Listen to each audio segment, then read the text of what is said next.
Hello everyone, I welcome you all on this channel that is the view of IITians. So basically the main purpose of this channel to cover GS paper 4 ethics of UPSC CSC. यार जो मेरा main reason रहा है वो यही है कि ethics का जो सिलेबस है point to point syllabus wise in a precise manner and in short manner to cover at one place. Basically जब हम स्टैंडर्ड बुक्स पढ़ते हैं एथिक्स की जो नॉर्मली आमूमन सभी लोग जिनको रिकमेंड करते हैं, लेक्सिकॉन है या फिर जी सुब्बा राव है, जैसे मैंने बुक्स के नाम लिखे हैं जो एथिक्स के लिए स्टैंडर्ड बुक्स हैं. लेक्सिकॉन जो हिंदी इंग्लिश में अवेलेबल है by Neeraj Kumar, ethics integrity and aptitude by G Subba Rao, another book by Nand Kishore and Santosh Ajmera, ethics integrity and aptitude, and the same book by M. Karthikeyan. So if you want to go through these books you can, but जो content मैं कराने जा रहा हूँ वो more than enough है for the paper of GS4 because mains का paper ethics का बहुत लंबा होता है and if you don't know the precise meaning of terminologies used in the syllabus then you will be in trouble in the examination hall to complete the paper at appropriate time.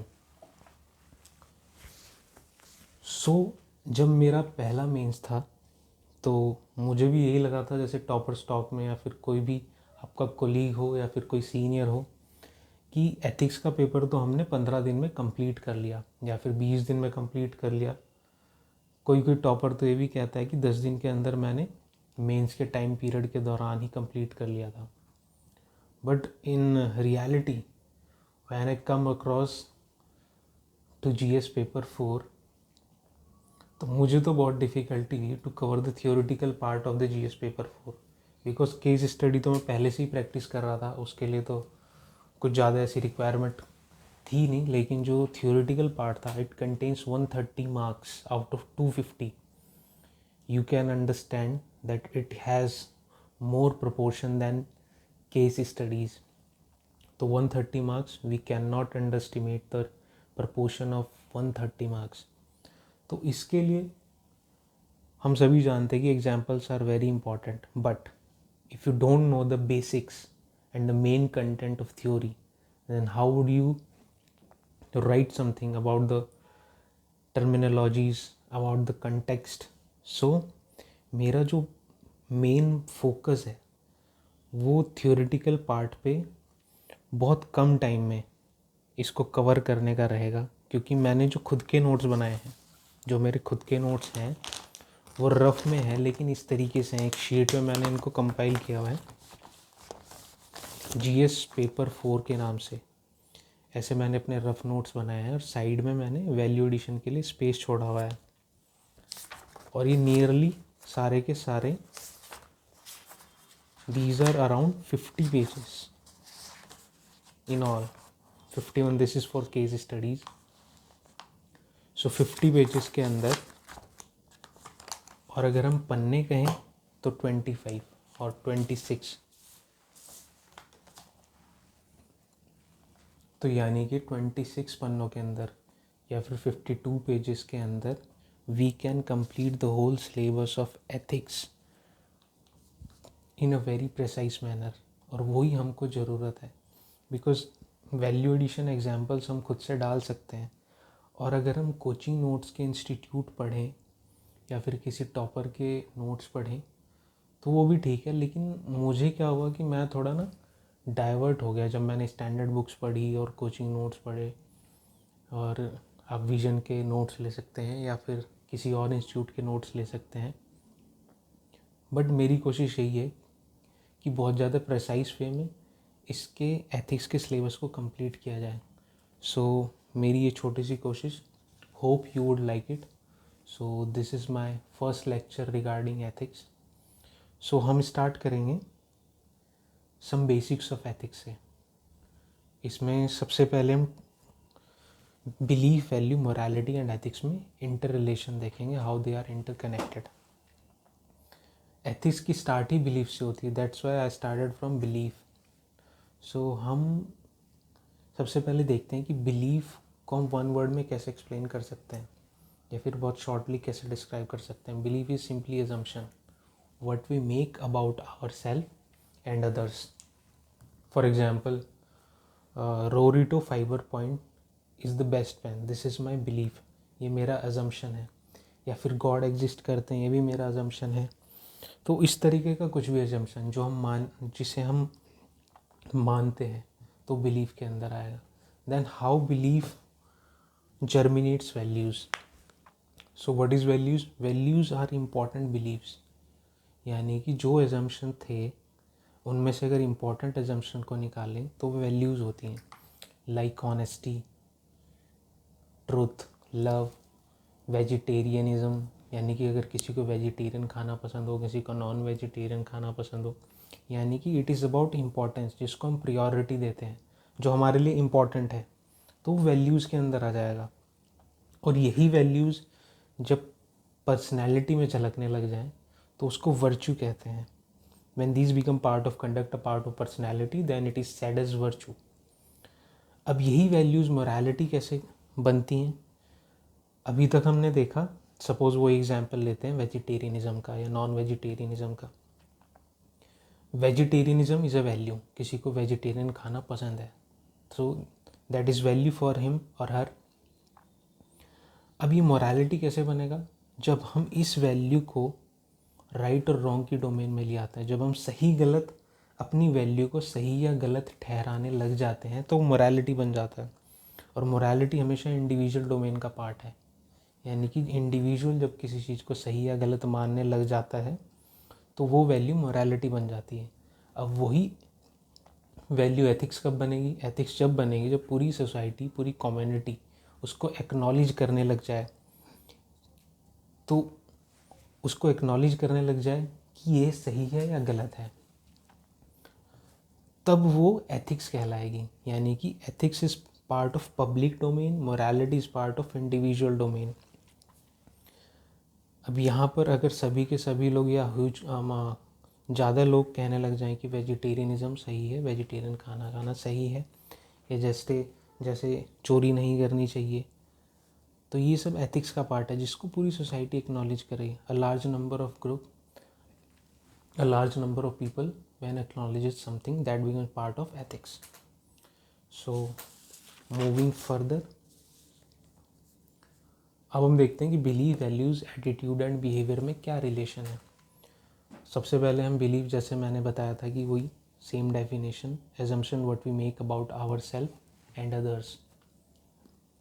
Now values, अगर हम इसकी exam में definition लिखें, अब पूछा जाए what is values, then हम simply इसको लिख सकते हैं basic belief to which people attach importance और what we tend to desire in terms of qualities और व्हाट वी अप्रिशिएट.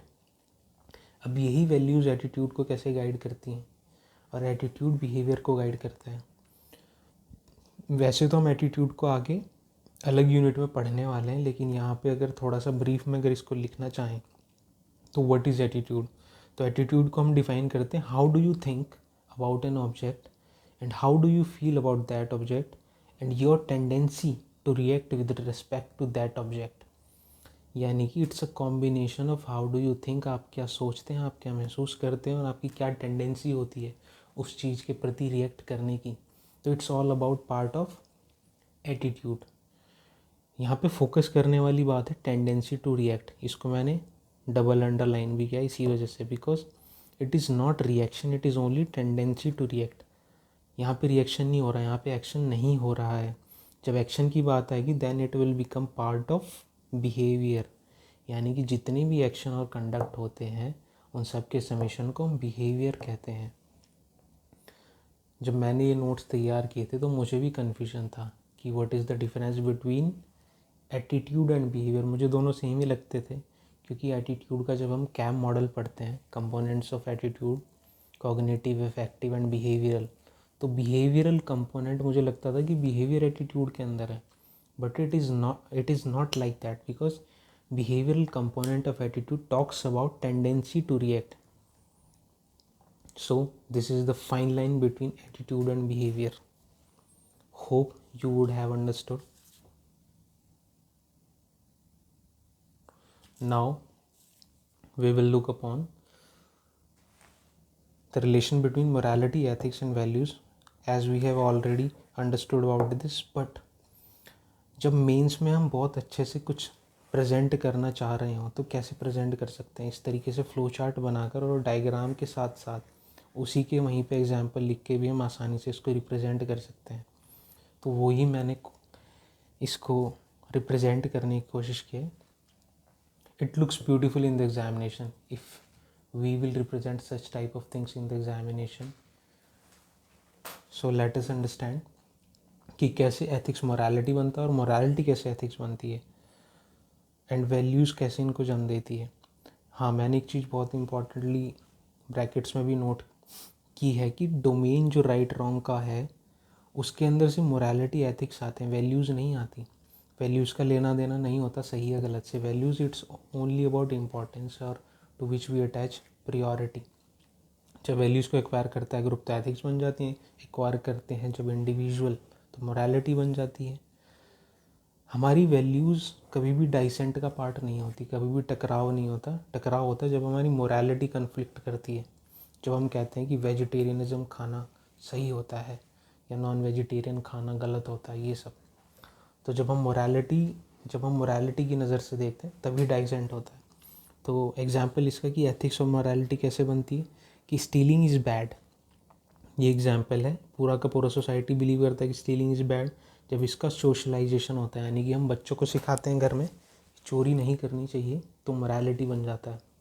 अब सेम मोरालिटी एथिक्स कैसे बनेगी, इसका ब्यूटीफुल एग्जाम्पल, क्लासिकल एग्जाम्पल है कि जब राजा राम मोहन रॉय, हमारे सोशल रिफॉर्मर, वो क्रिटिसाइज़ करते हैं सती सिस्टम को। इनकी इंडिविजुअल मोरालिटी थी कि उन्हें लगता था कि सती सिस्टम जो है वो गलत है। तो फिर धीरे धीरे क्या हुआ, सोसाइटी में कंसेंसस डेवलप हुए, उसके बेसिस पे फिर धीरे धीरे सारी सोसाइटी ने इसको एक्नॉलेज किया और फिर अबॉलिशन ऑफ सती प्रथा हुआ। तो कैसे मोरालिटी एथिक्स बना, इसका एग्जाम्पल हमने देखा। कैसे एथिक्स मोरालिटी बना, इसका एग्जाम्पल हमने देखा।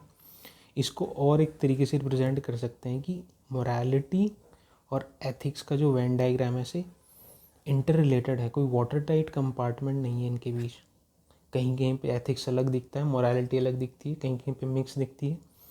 तो इसको हम ईज़िली समझ सकते हैं कि जैसे मोरालिटी विदाउट एथिक्स अगर हम देखें, जब रॉबिन हुड, एक स्टोरी होती है कि रॉबिन हुड जो होता है वो अमीरों से पैसे चुराता है और गरीबों में बांटता है। उसके लिए वो सही है, उसकी मोरालिटी उसको सही मानती है, लेकिन सोसाइटी तो उसको सही नहीं मानती ना। So it is only part of morality. तो रॉबिन हुड के अकॉर्डिंग ये सही है कि बड़े लोगों से पैसा चुराओ और गरीबों में बांटो, but this is not accepted by society, hence it is not part of ethics but it is part of morality of Robin Hood. तो ये सेपरेट मोरालिटी के एग्जाम्पल। ऐसी दोनों के अगर मिक्स का इस देखें कि दोनों इंटर रिलेटेड कहाँ पे, stealing is bad, simple example. Society भी इसको मानती है और मॉरली भी सब एक्सेप्ट करते हैं कि चोरी करना बुरी बात है। अब ऐसा एग्जाम्पल जहाँ पे कुछ लोगों की मोरालिटी उसको एक्सेप्ट ना करे बल्कि सोसाइटी एक्सेप्ट कर रही हो, वही सेम एग्जाम्पल अगर हम देखें सती सिस्टम का ले लें। उस टाइम पे सती सिस्टम जो था, सती प्रथा या अनटचेबिलिटी को ले लें, सोसाइटी एक्सेप्ट करती थी अनटचेबिलिटी को, सती सिस्टम को, but morality, doctor BR Ambedkar की मोरालिटी इन चीज़ों को एक्सेप्ट नहीं करती थी। सती सिस्टम को राजा राम मोहन रॉय एक्सेप्ट नहीं करते थे। It was only part of ethics. ऐसी LGBTQ राइट्स फ़िलहाल देखें, पहले की सोसाइटी जो थी इनके राइट्स को एक्सेप्ट ही नहीं करती थी, उनको गलत लगता था ये पहली सोसाइटी। लेकिन LGBTQ जो कम्युनिटी थी उनकी मोरालिटी के हिसाब से वो सही था, लेकिन सोसाइटी उसको सही नहीं मानती थी। तो इस तरीके से जहाँ पे एथिक्स किसी किसी की मोरालिटी से डाइवर्ज होता है, तो ये उसके एग्जांपल्स हैं। तो यानी कि इन सब में इंटर रिलेशन है और ऐसा भी नहीं है कि एक दूसरे से बहुत ज़्यादा ओवरलैप करते हों, कहीं कहीं पे इंटर रिलेटेड है, कहीं पे नहीं है। सो this is for the first lecture of ethics. Hope मेरी कोशिश आप लोगों को थोड़ा बहुत समझ में आई होगी। So from tomorrow onwards we will start our main course from the definition of ethics, morality rules regulations law. So आज के लिए इतना ही। मिलते हैं नेक्स्ट लेक्चर में, तब तक के लिए bye bye, have a good day.